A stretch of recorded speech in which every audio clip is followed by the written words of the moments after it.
Y bienvenidos a todos a un nuevo episodio de Deep Tech Talks, el podcast donde revelamos los secretos, hacks y buenas prácticas detrás de la creación de productos tecnológicos y de empresas exitosas. Hoy tengo el honor de conversar con Sandy Gómez, economista, apasionada por la tecnología y una de las personas que ha sido clave en la construcción del ecosistema de startups en Venezuela. Es la directora de The Founder Institute Caracas, que es un programa de aceleración que viene de Estados Unidos y lo ha traído para justamente fomentar y dar herramientas a aquellos startup founders para que puedan innovar dentro del mundo tecnológico. Ha colaborado con múltiples fondos de inversión, aceleradoras internacionales, mentora, guía de decenas de emprendedores que hoy están construyendo soluciones tecnológicas. Y un fun fact es que Sandy y yo nos conocimos hace mucho tiempo, de hecho a través de mi hermano Javier Bello, que estudiaron juntos en el IESA en la maestría. Y desde ahí he seguido el trabajo de Sandy y ha sido inspiración para mí en esta industria. Y justamente la traigo el día de hoy es para que nos acompañe a hablar de cómo construir startups desde cero, cómo han hecho las startups que han estado dentro de su programa de aceleración de Founder Institute o el Emprendetec del IESA y cómo se está moviendo el ecosistema startup local en Venezuela y cómo podemos hacer para promoverlo de manera más acelerada. Sandy, bienvenida. Gracias, Joel. Qué bueno estar aquí conversando contigo porque esta es como una conversación que empezó hace 3 años y no ha terminado nunca. Me encanta. Sí, totalmente en presente continuo. Sandy, me encanta tenerte acá y continuar nuestra conversa siempre de cafecitos online y cafecitos presenciales en Caracas. Sí, total. Voy a aprovecharte al máximo, así que voy con la primera pregunta, Sandy. Adelante. Y Sandy, entendiendo que tú has acompañado a muchísimos startups desde etapas muy tempranas, o sea, desde la idea, concepción de la idea, hasta convertirlo en negocios con modelos de negocio que ya son viables, que ya han monetizado y que están listos para escalar, ¿cuál dirías tú que es esa ruta esencial o secuencial, esos pasos clave para que cualquier startup founder debería seguir para construir un producto tecnológico? Mira, el fundamento del diseño de productos tecnológicos o no tecnológicos, ya después que uno tiene algún tiempo en esta industria y empieza también a estudiar uno mismo, se da cuenta que esos fundamentos son esencialmente transversales a cualquier tipo de producto y que la tecnología es un habilitador. Los productos tecnológicos al final son productos que resuelven muchas veces necesidades del mundo real, del mundo físico tangible, pero que utilizan la tecnología como un habilitador. Para mí el ejemplo más sencillo es el delivery de comida. O sea, tú no recibes bits ni bytes, tú recibes una comida física y te lo trae una persona de carne y hueso. Eventualmente te lo traerá un robot, pero todavía sigue siendo hardware. Sí, exacto. Siempre hay hardware involucrado, hardware biológico o Lógico, sí. hardware, ¿sabes? Cero y piezas, pero eso está ocurriendo en el mundo real y el software lo que hace es, por ejemplo, abaratarlo, hacerlo más rápido. Hacerlo escalable, masivo. Casi todo lo que la tecnología ha logrado por la civilización humana se puede traducir en más rápido y o más barato o las dos. O sea, En eficiencia, tal cual, sí. básicamente, es ganar en eficiencia. Y por esa razón, cuando tú te volteas a indagar qué es lo que hace que los productos, o qué es lo que hace que un producto tecnológico esté bien construido en su fundamento, es lo mismo que haría que cualquier otro producto esté bien construido en su fundamento, que es un entendimiento muy profundo de la necesidad de la persona que estaría dispuesta a pagar por ese producto. O sea, que sea un problema relevante y que tenga una viabilidad comercial evidente, puede ser la palabra, tal vez no necesariamente evidente porque una cosa es el producto y otra cosa que lo complementa, que va de la mano, es su forma de monetización. Son dos cosas distintas, ¿no? Pero una y otra no pueden existir por separado. Uno puede Una tener un capacidad de producto monetización demostrable, de alguna manera. por lo menos demostrable, exacto, por lo menos demostrable, porque no puede existir, y esto sí, yo creo que es como el lado más de negocios del rol que yo tengo hoy en día en el ecosistema, no puede existir una compañía, tú no vas a poder construir nunca una compañía sobre la base de un producto que no se puede vender, eso no existe. Entonces, eso para mí es como lo primordial, ganar todas las dimensiones de entendimiento de la necesidad o el problema de tu cliente o de tu potencial cliente y sobre la base de eso construir un producto que tenga una viabilidad comercial al menos demostrable y después sobre eso construir una empresa. Es más o menos, esto es digamos una secuencia muy gruesa, la vamos a ir, sí, son bloques muy gruesos, yo creo que todavía lo podemos desgranar mucho más, pero sería básicamente eso. Yo desde que estoy con el Founder Institute aprendí una expresión que es, en lugar de producto céntrico, los fundadores deben ser cliente céntricos. O sea, yo resuelvo el problema de mi cliente, no es que construir un producto que está aislado de todo lo que está pasando en el mundo, sino que viene casado con una necesidad urgente y eso es lo que le da mayores probabilidades de ser un éxito comercial. Sí, y cómo ha cambiado además el acercamiento a la creación de nuevas soluciones, productos, servicios, desde la introducción de metodologías como las metodologías ágiles, que anteriormente era solamente para software. Sí. Luego ya vemos que hoy en día son metodologías que se han adaptado para cualquier creación de cualquier tipo de producto, bien o servicio. Y como tú dices, parte desde el entendimiento de la necesidad, lo dijiste como en bloques gruesos, como me encanta ir de macro a micro, y precisamente yo creo que esas metodologías nuevas, un Lean Startup, un Design Thinking, que son muy populares ahorita, Sí. o metodologías de diseño, ahorita se implementa para todo, se puede aplicar para cualquier tipo de producto o servicio, como dijiste, y lo primero es entender las diferentes dimensiones de la necesidad, como tú decías, la deseabilidad o la necesidad de realmente ser solucionado, que sea un problema prioritario. Por otro lado, que sea un problema que además haya disposición de pago demostrable, como ahorita viendo un poco más al micro, porque muchas personas, sobre todo en el último año, se han acercado a Orca Lab y seguramente se acercan también al Founder Institute, sin necesaria, con la idea del producto, de nuevo, con una mentalidad muy productocentrista, pero poco cliente centrista, desde el Sí. punto de vista de no tiene la metodología de cómo indago y valido esto y ahorrarme además muchos tropiezos y dinero en inversión de software cuando todavía no tengo validada la idea realmente. ¿Cómo puedo dar un paso atrás antes de ir al desarrollo, por ejemplo, y antes de hacer inversiones apoteósicas? ¿Cómo es esa validación de las necesidades? ¿Cómo lo harías tú o cómo lo hacen en el Founder Institute o en el Emprendetech, Sandy? Sí, lo que se hace en los distintos programas de aceleración que existen en el mundo y particularmente aquellos que yo tengo más cerca tienen esas similitudes, es partir de estas metodologías que tú mencionabas que al final funcionan como una especie de carril para ponerle orden al esfuerzo del fundador. Como tú decías hace unos minutos, cuando alguien decide lanzar una compañía, la inversión en tiempo, en dinero y el costo de oportunidad personal son altos. Básicamente tú lo que estás diciendo es yo renuncio a trabajarle a alguien que me garantiza una estabilidad, que no es poca cosa, estabilidad, o sea, renuncias a la estabilidad y renuncias a tener que rendir, ¿sabes? Está bien, tú te separas de una corporación, por decir algo, porque tú tienes un propósito, porque tú tienes la intención de hacer las cosas a tu manera. Todas esas cosas están bien desde un punto de vista personal, pero de nuevo, yo soy una persona de negocios y siempre haré referencia al dinero, o por lo menos al flujo de caja, ¿no? Y entonces algo que hacen los fundadores es separarse de una corporación o de la relación de dependencia laboral que tienen y saltar al vacío de la inestabilidad del flujo de caja porque no sabes, la verdad es que cuando tú te separas de tu compañía, si eres un fundador de primera vez y no has empezado a monetizar, tú no sabes realmente cuánto tiempo le va a tomar a ese producto convertirse en un producto monetizable. Y no sabes cuánto le va a tomar a tu compañía poder convertirse en tu sustento de vida, que son cosas, son tópicos sensibles a nivel personal. Por Y supuesto. claro que hay muchos emprendedores que están dispuestos a hacer el sacrificio personal, pero no es menor. O sea, lo que quiero apuntar en esta parte es que es algo que hay que tomarse con la seriedad del caso. Por eso es que muchas veces cuando uno lo ve, las recomendaciones en general que tú puedes encontrar fuera de los titulares de las revistas o los medios especializados en tecnología, es que para tu emprender ya deberías tener unos ciertos ahorros, ya, o sea, de repente es mejor hacerlo antes de tener familia, porque eso te da cierta flexibilidad en los gastos, o si no, después de que ya tus hijos hayan ido a la universidad, que no hay ningún problema con hacerlo cuando estás más grande, porque también tienes más experiencia acumulada. Pero en general, digamos que todo lo personal está ordenado. Asumamos que todo lo personal está ordenado, entonces, ¿cómo le entras a la parte un poco más técnica? La parte más técnica arrancaría por metodologías de descubrimiento del cliente. En inglés esa es la expresión de Customer Discovery, donde una de las más relevantes, tú la mencionaste, que es Design Thinking, donde, bueno, las metodologías como Design Thinking tienen unos procesos,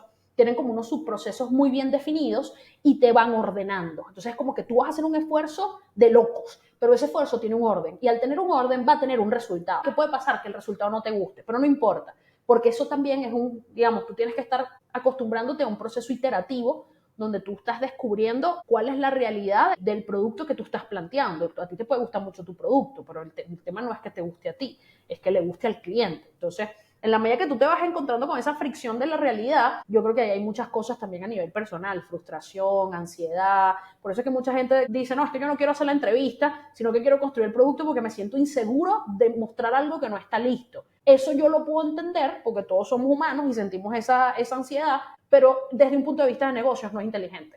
Tú tienes que primero venderlo y después construirlo, porque eso te da mucho más chance de éxito. Yo sé que si nos ponemos a revisar toda la historia de los productos y servicios que se han inventado, encontraremos gente que siguió estos pasos y no le fue bien, por supuesto, porque al final crear una empresa es una misión multifactorial. Tú puedes tener un producto excelente con unas ventas excelentes y mueres por el flujo de caja, por ejemplo, porque la cobranza es mala. o porque los gastos te superaron. O sea, hay mil cosas que pueden salir mal. Pero cuando estás arrancando, ese proceso, esa mentalidad de vende y después construye, puede hacer toda la diferencia. Entonces, eso por un lado. Ya después en la construcción per se viene todo lo relacionado con la construcción de un MVP, para lo cual tú hiciste referencia a una de las metodologías más relevantes, más famosas, que es la de Lean Startup. El Lean Startup es una metodología que tiene un principio muy sencillo, que es construye, prueba y construye, mide y aprende, y vuelve a repetir. Entonces, para poder hacer eso,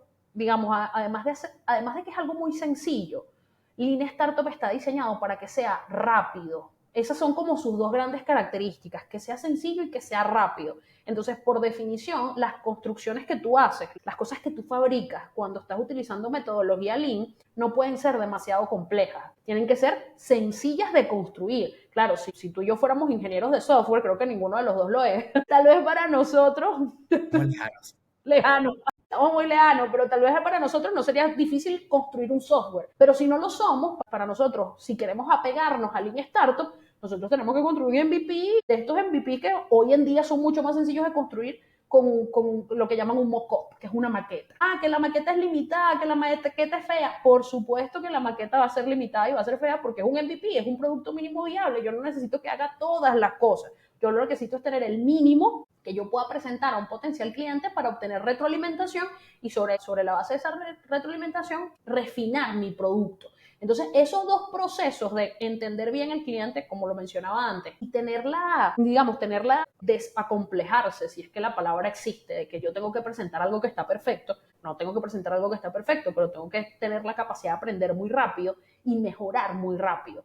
Yo lo veo todo el tiempo y me imagino que tú también lo verás desde tu rol. Horas de desarrollo, miles de dólares invertidos en un producto que ningún cliente ha visto. Eso es un red flag, o sea, es una bandera roja demasiado importante uno lo dice sobre todo para los inversionistas, pero la verdad para cualquier persona que te quiera ayudar o que tú quieras que te ayude, si tú le dices, bueno, yo estoy aquí construyendo dentro de 4 paredes, nunca le he preguntado a un cliente si me compraría esto, suele ser una señal de alerta para la gente que pudiera ser un aliado, ¿no? Si Sin estás lugar a dudas. construyendo empresa.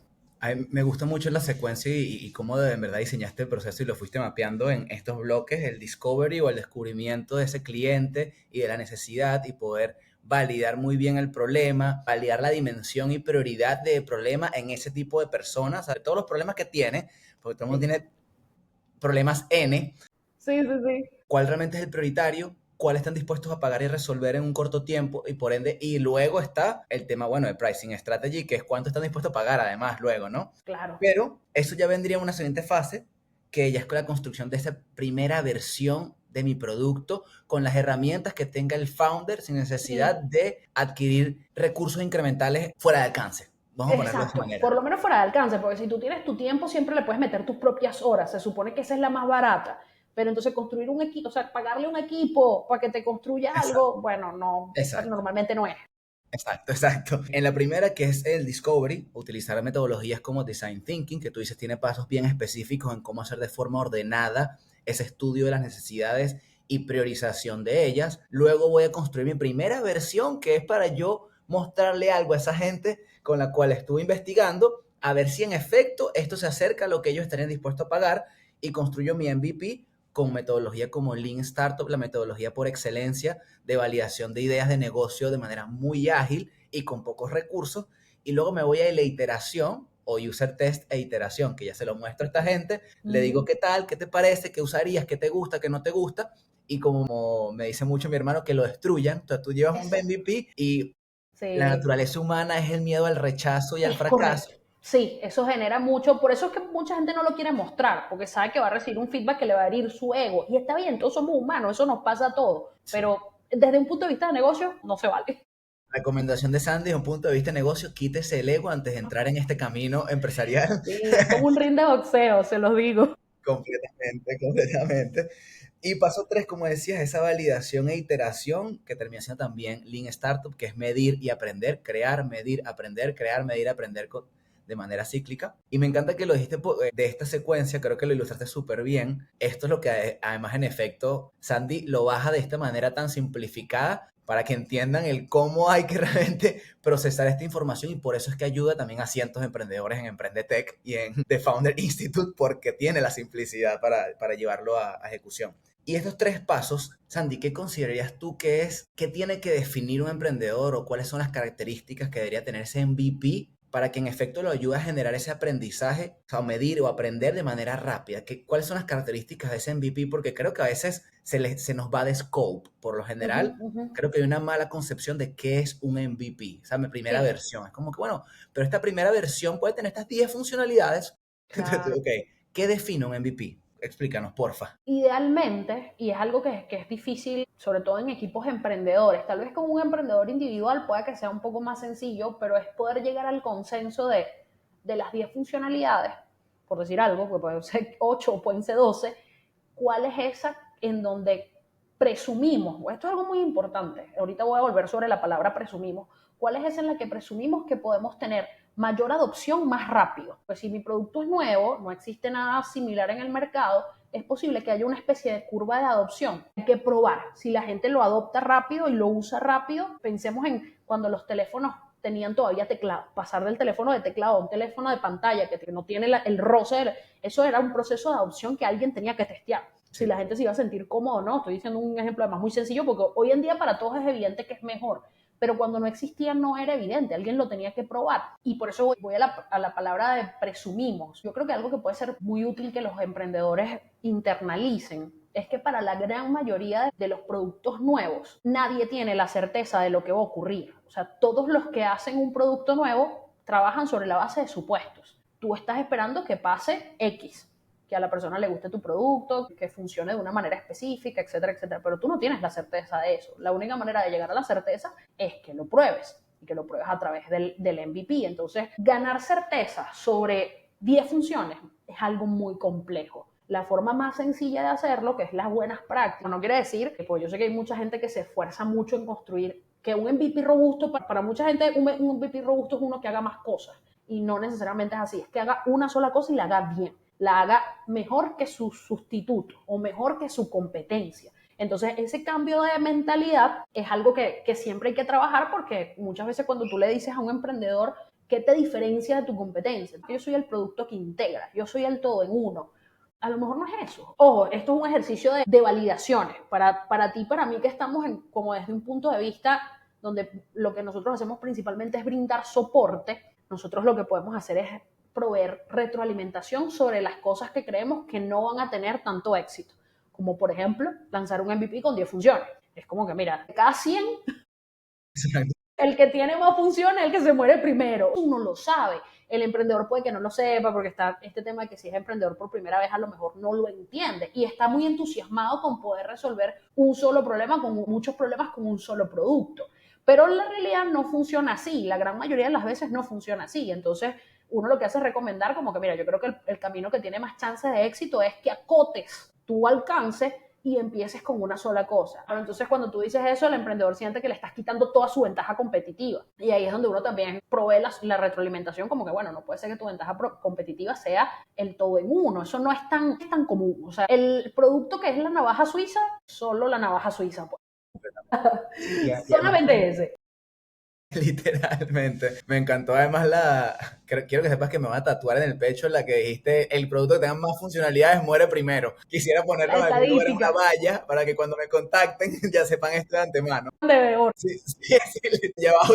No, lo de las super apps es una locura. Yo lo he escuchado para cualquier tipo de industria y es como que complejo, o sea, es demasiado complejo. Si la metodología te dice construye lo simple, ¿por qué te vas por lo complejo? De nuevo, esta es una conversación que ahorita es muy sencillo tenerla, pues somos tú y yo y las personas que nos están escuchando, que pueden amarnos o odiarnos. Pero sí, darle la retroalimentación a un emprendedor, quiero que lo sepa la audiencia, siempre yo trato de tener un poquito más de tacto. Sí, y además entender que cómo voy priorizando ahora esos problemas, no es como Sí, que no vas a desarrollar las 10 correcto. funcionalidades, sino por cuál inicias que te va a abrir la puerta a la siguiente, como de la misma manera que Yumi o un Vicente Sabarce podría haber tenido mapeado las distintas verticales que podría tener un Yomi, pero empezó por una para validar y que esa le diera el insight para abrir la siguiente. Correcto. Y empiezas con una y naturalmente el mismo negocio y el mismo recorrido de entendimiento de ese cliente te va a abrir las siguientes oportunidades porque un problema solucionado abre el siguiente. Y entender como que esa dinámica de la misma teoría, de la misma percepción del problema del cliente, porque la percepción de un problema solucionado da la percepción de un siguiente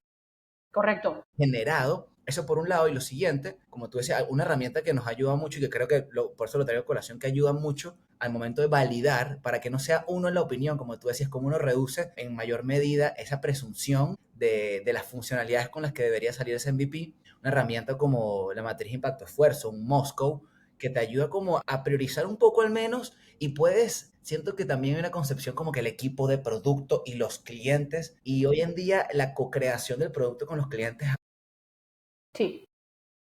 muchísimo con un cliente, traer como a un grupo precisamente del nicho específico y así ponerlos a votar incluso en el Moscow con los líderes, como que mira, eran usuarios cercanos que ya eran como, estaban como prevendidos, o sea, era gente que ya estaba, que ya sabían que querían construir o crear la solución con ellos y sabían que el momento que saliera la solución ellos la iban a comprar. Le digo, ¿por qué te vas a poner a inventar tú solo? Tráete a esta gente y pregúntale de Que estos ellos cuál te tiene mayor digan, impacto en claro. ti. Sí, sí, sí. La manera más barata, en vez de adivinar, que ellos te digan. Exacto, entonces defines el impacto del usuario con el usuario y luego te volteas con tu equipo y defines esfuerzo. Ok, del 1 al 10, esto que puntuaron es una lista del niño Jesús, ¿cuánto no, qué tan difícil es construirlo? Y como que bueno, te puede ayudar a esa presunción reducirla, pero sigue siendo un Un riesgo que hay que supuesto. tomar. Sigue siendo Exacto. un supuesto, exacto. En alguna medida tú estás tomando un riesgo. No tienes la certeza de que eso va a ser así, total. Pero te da orden y te da una jerarquía, te da un criterio para decidir. Porque si hay algo que tiene el emprendimiento, como lo decíamos hace unos minutos, es incertidumbre pura. Es incertidumbre en estado puro. Entonces, claro, es como para tener algo de luz. ¿Qué sientes tú que es el error más común que has visto de manera transversal en los programas de aceleración en los que has participado de los founders? ¿Cuál es el error más común que además pondrías un red flag de una vez y le dirías a todo el mundo, por favor, evítense esto para mejorar su vida? ¿Qué sería? Históricamente, yo que estoy trabajando con el Founder Institute de 2021 y con Emprendetec desde finales de 2022, te diría que hoy en día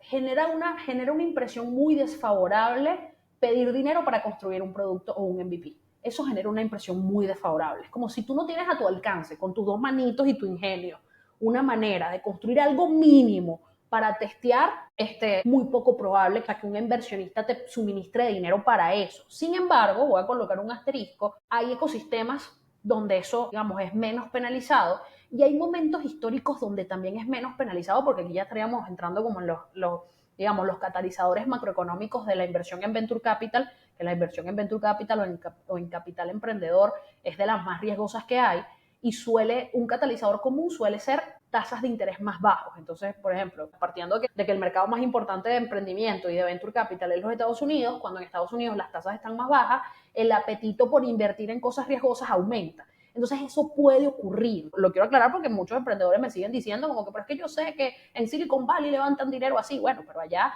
¿sabes? Está en un entorno totalmente distinto. En mercados emergentes no es tan común, pero si en Silicon Valley ya se considera una ocasión especial, o sea, el fundador tendría que ser una superestrella y ocurre además, cuando tú revisas las estadísticas, le ocurre sobre todo a los second time founders, personas que ya han construido algo, que ya tuvieron un éxito en alguna medida con esa primera compañía y que digamos, esa reputación les vale la credibilidad para entonces levantar capital antes de construir. Pero son casos muy excepcionales. Entonces, bueno, algunas veces en mercados emergentes uno se encuentra con emprendedores que quieren replicar eso de la primera, o sea, como al primer intento.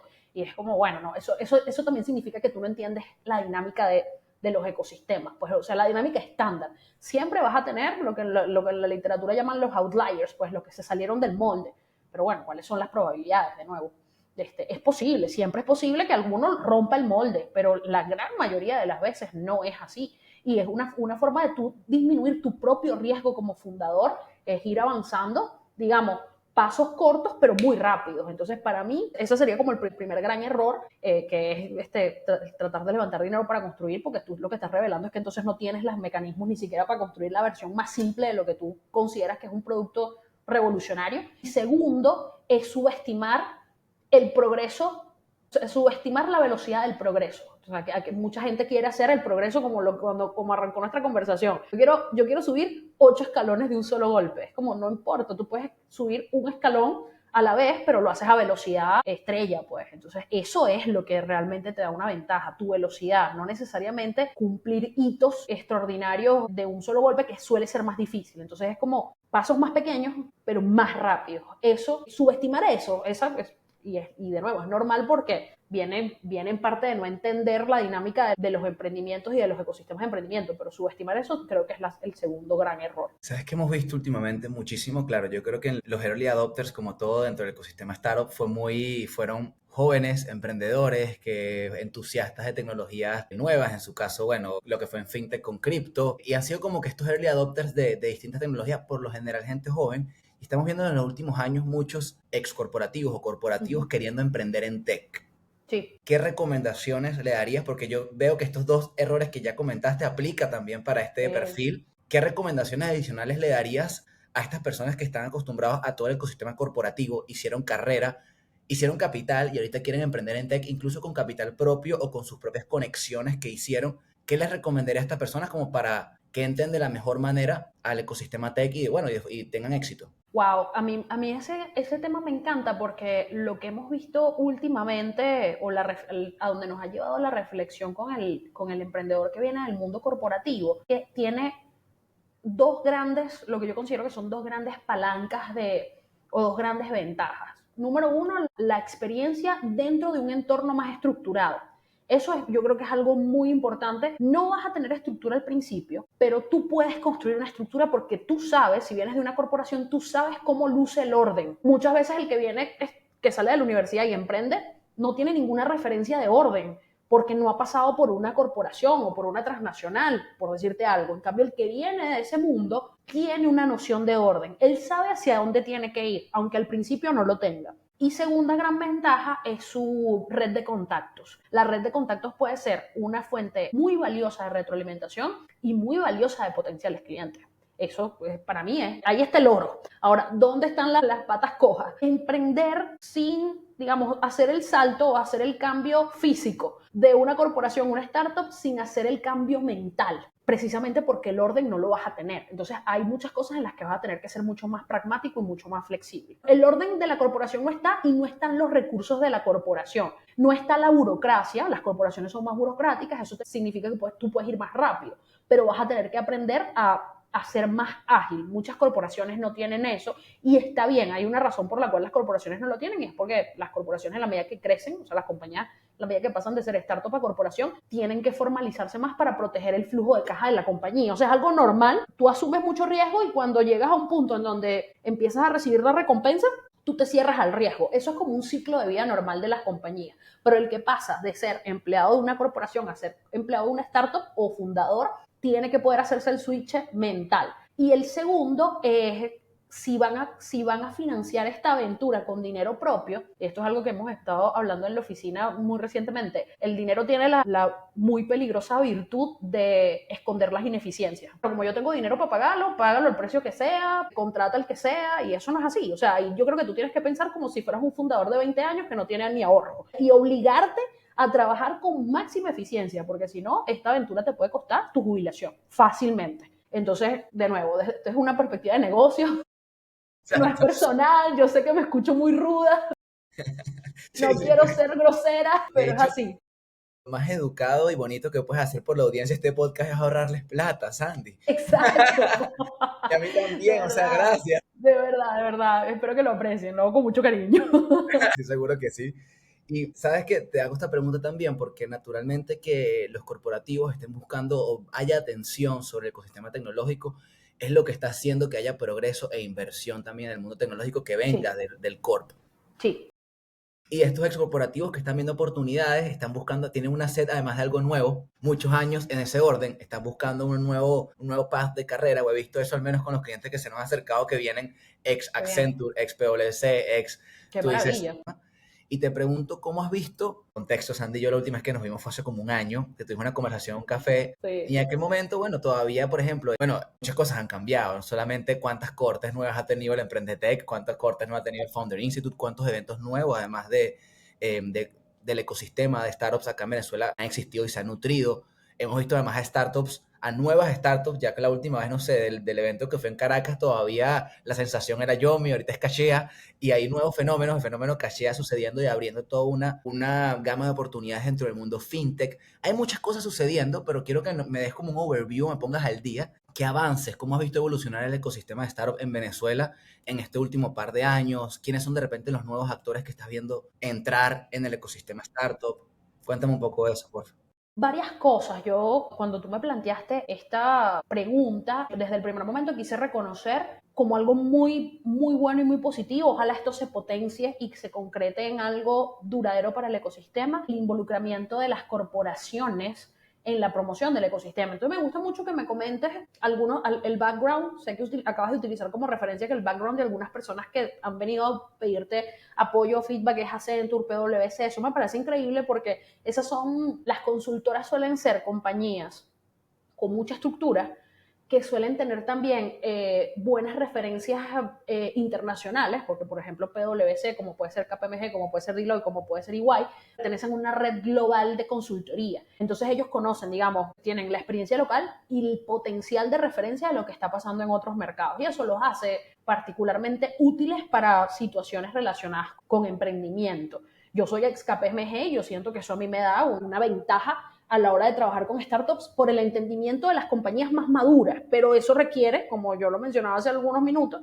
o requirió en su momento que yo me adaptara a trabajar con startups que no van a tener en el primer año o muy difícilmente van a tener en su primer año de operación estados auditados por una Big Four. O sea, eso no va a ser con lo que tú vas a trabajar al principio. Puede ser que lleguen a eso y es bueno que sea una aspiración, pero al principio no es así. Ese tipo de situaciones donde tú tienes talento o cerebros que pasan de un lado a otro es algo que puede ser muy positivo y recientemente EY Venezuela es uno de los que yo siento que más se ha involucrado, digamos, se ha vuelto como un advocate, lo que en inglés llaman el advocate, que es como el promotor, el defensor del emprendimiento de base tecnológica en Venezuela y creo que no veo en este momento, y esto cualquiera puede pedir, ¿cómo es? Derecho a réplica si estoy equivocada, pero me parece que no hay ahorita otras compañías con ese nivel de compromiso, de tiempo, de dinero, de personal. Yo los veo muy adelantados en ese sentido. Las universidades siempre lo han sido, las universidades y el sector académico siempre lo han sido. Bueno, yo estoy con el IESA, pero sé que las otras universidades privadas de la ciudad, las principales,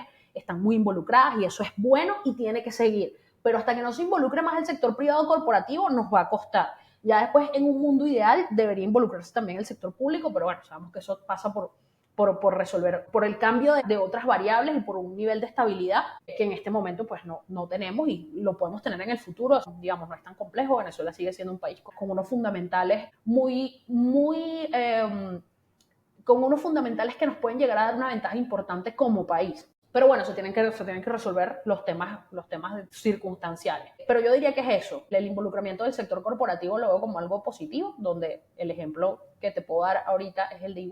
Y lo otro es la forma en cómo los inversionistas, todavía es algo relativamente pequeño, pero veo a los inversionistas cada vez un poco más involucrados en la parte de construir ecosistema. Y para eso te doy dos ejemplos puntuales que son la iniciativa Innoven de Square Capital, donde para mí lo más valioso que está haciendo Innoven es lo que llaman el full disclosure, o sea, 100% público su mecanismo de inversión, cuánto dinero y cuál es la valoración. Eso que es de las cosas que es más difícil conseguir en ecosistemas, hasta en los ecosistemas más maduros es difícil. Tú puedes saber la valoración, pero no necesariamente sabes cuánto levantó la startup o exactamente cuánto capital accionario se dio, porque no forma parte como de las noticias. En cambio, creo que Innoven viene haciendo un trabajo interesante porque es bastante explícito en cuál es su proceso y una vez que invierte, qué es lo que logra o qué es lo que acuerda. Eso no quiere decir que los acuerdos entre sí no puedan tener algunas diferencias, eso es totalmente posible, pero al menos ya hay una referencia pública que otros podrían tomar como, bueno, esta es la práctica estándar. Va a costar que sea la práctica estándar porque todavía ellos tienen muy pocos deals en el mercado. Creo que tienen Fina Partners y no sé si ahorita tienen otro en el embudo, ¿no? Pero ya está empezando a tomar forma. Y, por ejemplo, lo hablamos hace unos minutos, el equipo que lleva Silicon Valley Venezuela es un equipo que viene de haber sido inversionista de etapa temprana en Ridery. Entonces, el aprendizaje que ellos lograron con esa inversión y otras inversiones en etapa temprana que no tuvieron tanto éxito, es lo que los llevó a construir Silicon Valley como está planteado hoy en día, y estoy segura de que se puede convertir en algo de mucho más impacto, porque entiendo que están teniendo alcance en todo el país, digamos, sus convocatorias alcanzan a todo el país. En el IESA nosotros estamos tratando de armar una red de ángeles inversionistas que pueda también ser como ese primer cheque, aunque sea pequeño, de los emprendedores que terminan el programa de aceleración de Emprendetec.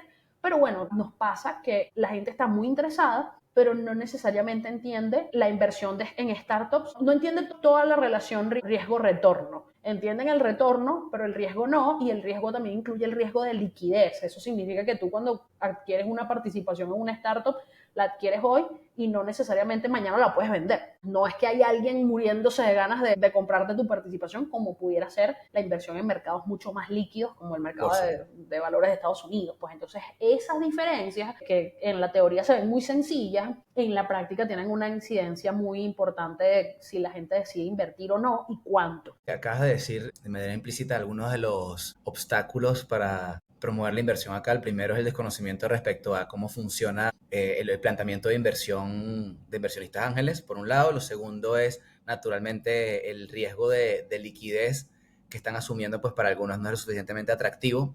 Por el primer punto, por falta de entendimiento del modelo. Porque precisamente te iba a preguntar que cómo has visto los avances ya respecto a la introducción de capital en el ecosistema startup, así sea con cheques pequeños, pero ¿has visto algún progreso respecto al interés o apetito de riesgo de los startups venezolanos? Entiendo que además, sobre todo cuando hay apetito de riesgo, es cuando tiene una proyección internacional y no solamente local, pero eso, entendiendo que el ecosistema startup ha evolucionado también en cuanto a nuevas soluciones, si ha evolucionado el ecosistema inversionista o es algo que todavía sientes que ha estado estancado en los últimos años. Es algo que avanza mucho más lento, o por lo menos de forma más discreta, que el ecosistema de emprendimiento como lo podemos ver. Hoy en día tenemos uno o dos eventos o dos grandes eventos al año donde los emprendedores pueden hacer su showcase, ¿no? O sea, donde Claro. pueden aparecer, figurar, exponer, pitchar. Pero no tenemos algo similar para el lado de la inversión. Eso todavía hay que construirlo. Creo que hay unos esfuerzos, como lo mencionaba hace unos minutos, que pueden terminar dando resultados en un tiempo relativamente, por lo menos en el mediano plazo, ¿no? También, digamos, como todo esto al final va vinculado, la percepción de riesgo de la startup venezolana está impregnada de la percepción de riesgo de Venezuela como país. Entonces, eso no lo vas a poder separar de forma tan sencilla. Y vamos a tener que aprender a vivir con eso, ¿no? Es parte del trabajo de los emprendedores y de los inversionistas explicar Venezuela como una oportunidad de negocio a cualquiera que esté interesado en escuchar nuestra historia, ¿no? Y que pueda entender como el potencial de crecimiento y el potencial de apreciación de los activos que están en el país. Entonces ahí es donde tiene sentido lo que hablábamos hace un rato de, bueno, ¿por qué Cachea está de moda y por qué está hot? O sea, porque todo el mundo está pendiente. Bueno, eso es una operación que está totalmente en Venezuela, pero han logrado explicar, han tenido como muy buena habilidad y muy buenos resultados que los respaldan para ellos explicar por qué eso es una oportunidad y por qué representa una oportunidad estructural. Esto no es un negocio de 6 meses que lo haces y se acaba. Esto es una necesidad estructural que aun cuando el país empiece a mejorar en sus métricas macroeconómicas, tú no vas a tener para darle crédito a todo el mundo. Los bancos no lo van a poder hacer. Entonces, claro, de nuevo, ahí volvemos a que el entendimiento del problema es tan bueno que ellos llegaron a esa conclusión, que es una conclusión, digamos, esto no es wishful thinking de sus fundadores, esa es la realidad de un país que pasó por una crisis, que tiene tiene todo el potencial para recuperarse de su crisis, pero eso no se va a resolver tan rápido. Entonces tú puedes tener fácilmente una compañía que dure 100 años, porque tú siempre vas a tener esa necesidad de crédito estructural. Eso por ese lado. Luego está, junto con este ejercicio que todos tenemos que hacer de promover el país como una oportunidad de inversión o promover el talento venezolano o las startups venezolanas, una iniciativa más reciente tiene que ver con apoyar el talento emprendedor venezolano independientemente de cuál es su ubicación geográfica. Entonces, es posible que lo hayan visto por allí en las redes, en el mes de abril, en Miami, hubo un Venezuela Startup Summit edición Miami. Entonces era para dar visibilidad a todos los emprendedores venezolanos fuera de Venezuela, donde ahí un poco la hipótesis o la tesis de inversión es: el emprendedor venezolano es muy capaz, te puede construir soluciones prácticamente en cualquier entorno, porque viniendo de un entorno tan retador como el actual, tú después sales como con las habilidades para construir casi en cualquier lugar. y puedes construir, una vez que tú hayas construido tu startup en Chile o en Argentina, tú ya desvinculaste el riesgo de la operación, lo desvinculaste de Venezuela. Venezuela, Entonces claro. ahí tienes como, ese sería como el mix, ¿no? Como las Exacto. opciones para los inversionistas sería invertir en el emprendedor venezolano que está en Venezuela, entonces es el talento venezolano con el riesgo venezolano, o invertir en el emprendedor venezolano que está fuera de Venezuela, entonces el talento venezolano con riesgo foráneo. Es un juego de, digamos, de cómo vendes tú la inversión. Eso es algo un poco más financiero que Interesantísimo. sí, eso lo tenemos, necesitamos una charla Venture Capital Sí, para sí, sí. ampliar en ese punto, pero básicamente esas son como las dos vías que se están manejando ahorita. Yo desde Emprendetec, digamos que estoy en el área de emprendedor venezolano, riesgo venezolano. A mí me interesa que lo que se haga para resolver problemas locales, pero eso no le quita ningún mérito al que está trabajando afuera resolviendo problemas de otra naturaleza. Igual te vale, igual crea valor. Por supuesto. Sí, y además ellos están buscando capitalizar oportunidades acá, también que sean oportunidades ambiciosas dado el contexto donde se generan tantos problemas, pues hay que generar muchísimas soluciones de manera ágil. Y yo creo que también, bueno, hay detrás un propósito de impacto social y de impacto Correcto. en la localidad que tiene The Founder Institute, que tiene el Emprendetec, que es la razón por la cual también haces ecosistema aquí y buscas Sí, promover el ecosistema acá en Venezuela. sí. Sandy, te voy con una última pregunta porque ya te estoy robando de tu tiempo. Gracias, en verdad, por el espacio. Me encanta porque hemos traído temas súper importantes, es decir, desde la construcción, cómo construir MVP, qué características debe tener o el paso a paso. Hablamos de esos errores de alguna manera más comunes que hay en el mundo de startups y en los emprendedores, como el intentar solicitar dinero antes de construir el producto, como subestimar también el tema de la velocidad de construcción del producto y la velocidad además de retorno sobre todo el riesgo que estás asumiendo. Hablamos como también de la introducción de todos los excorporativos dentro del ecosistema startup. Te pregunto algo que no solamente es trend, sino que es un game changer, la inteligencia artificial en Venezuela. ¿Cómo estás viendo las oportunidades o dónde dentro de las organizaciones? Porque puede ser tanto para crear startups y nuevas soluciones, como también para hacer más eficientes organizaciones ya existentes, ya operativas. ¿Cuáles son las áreas donde ves que la inteligencia artificial está teniendo, tú como consultora, está teniendo mayor impacto o puede tener mayor impacto en este año dentro de las organizaciones venezolanas? Yo creo que un punto importante es que las organizaciones van a descubrir las mayores áreas de oportunidad en la medida que se involucren cada vez más con la inteligencia artificial. O sea, aquí también hay un proceso de validación interno, ¿no? Es como, bueno, yo tengo todas estas tareas, voy a tener que ir probando con la inteligencia artificial a ver con cuál tengo mejor adopción de parte de mi equipo, porque además manejar el cambio dentro de las organizaciones es complejo. Eso es algo en donde las startups suelen tener ventaja, porque son equipos mucho más chiquitos. Y es como, mira, si no cambiamos, nos matan, o sea, la startup se muere. Pero con las organizaciones más grandes eso no es tan evidente. Entonces siempre tienes más fricción en la gestión del cambio. La gente puede estar asustada por el tema de que la inteligencia artificial los va a sustituir. Es complejo, lo hemos estado analizando desde nuestro rol de consultores e incluso para nuestra propia práctica diaria y sabemos que es algo que va a pasar en un tiempo muy rápido, o sea, esto es algo que va a pasar en un lapso de entre 1 y 3 años, pero no es tan sencillo identificar la tendencia de cómo va a ocurrir. Es posible que al principio ocurra con eso, con equipos haciéndose más pequeños y después haciéndose más eficientes, o que sea algo en el intermedio. Pero de lo que hemos estado viendo, tanto internamente como con nuestros clientes y digamos, haciendo seguimiento de las tendencias globales, hay una serie de tareas administrativas que por tener una naturaleza repetitiva, como por ejemplo actualización de datos de un cliente en un CRM, eso es algo que alguien tiene que mandar un correo y decir, no sé, la última vez que actualizamos tus datos fue hace 3 años, nos puedes mandar tus datos actualizados. Eso es algo que se puede automatizar muy fácil. Todas las cosas, una parte importante de las tareas de marketing se pueden automatizar. Todo lo que tiene que ver con la automatización representa una oportunidad para las empresas y sobre todo las empresas venezolanas donde el margen automatizar te puede abaratar la operación y los márgenes aquí son bajos. Entonces eso al final tendría un efecto potencialmente positivo. Y luego está el uso de la inteligencia artificial. Esto es algo que se lo he escuchado sobre todo a una persona que se llama Greg Schoff. Él es el CEO de una compañía que se llama Section y ellos están creando una EdTech, o sea, una compañía de entrenamiento para hacer el reskilling o upskilling de toda la fuerza laboral para que puedan ser capacitados en inteligencia artificial. A mí me encanta, digamos, el trabajo de ellos y vengo siguiendo, yo me entreno ahí, yo me entreno ahí y consumo mucho de su contenido y él dice que la inteligencia artificial, el mayor potencial es como ser tu, tu partner, o sea, tu aliado para pensamiento estratégico. Entonces, cuando tú estás por ejemplo, yo quisiera sacar un nuevo producto y yo le digo, quiero sacar este nuevo servicio, en mi caso como consultora. ¿Qué opinas de esta estrategia de mercadeo? Dime 5 cosas que están mal o dime 5 oportunidades de mejora. Ese tipo de cosas, o hazme un plan, yo siempre lo uso, hazme un plan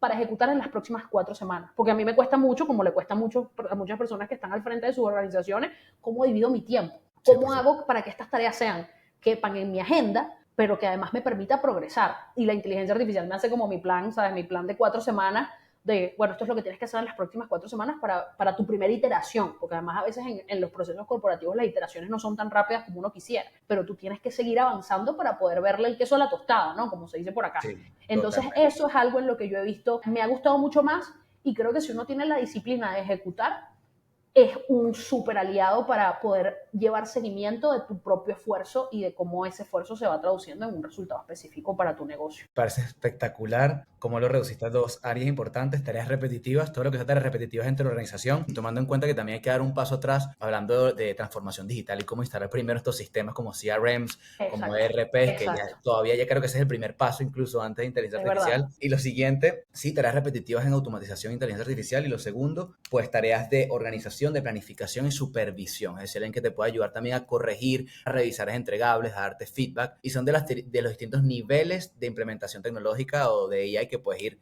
progresivamente instalando en tu organización. Muchachos, voy a hacer un key takeaway rapidito de la conversación de hoy con Sandy para poder dejar ir a Sandy el día de hoy hasta el siguiente episodio. Sí, Principalmente, Sandy, vender primero, después construir, es decir, ten una mentalidad ágil y ten una mentalidad muy, muy cliente céntrica sobre el problema y construye lo más básico posible. El proceso de construcción de un MVP, hacer un discovery con design thinking, luego poder construir esa primera versión con metodologías como Lean Startup e iterar de manera progresiva. Ya las metodologías pueden investigarlas en YouTube para quien no las sepa. Tercero, Sandy nos habló de los errores más comunes en construir un producto tecnológico, lo que está sucediendo con los corporativos y el impacto que pueden tener las ex-corps entrando dentro del ecosistema startup, lo que significa en crecimiento para el ecosistema startup y en orden, en estructura, en traernos un poco de la organización más tradicional a este lado del charco. Y por último, la implementación de AI, cómo va a cambiar o ser un game changer dentro de las organizaciones venezolanas si lo usamos como un gran aliado o asistente. Sandy, gracias por tu tiempo el día de hoy, nos diste aprendizajes súper valiosos. Espero además tenerte en la siguiente temporada para seguir este update del ecosistema venezolano y bueno, claro que además sí. nos vemos próximamente en un cafecito ya presencial en Caracas. Nos vemos pronto, Joel. Un abrazo. Sandy, un abrazo. Bye.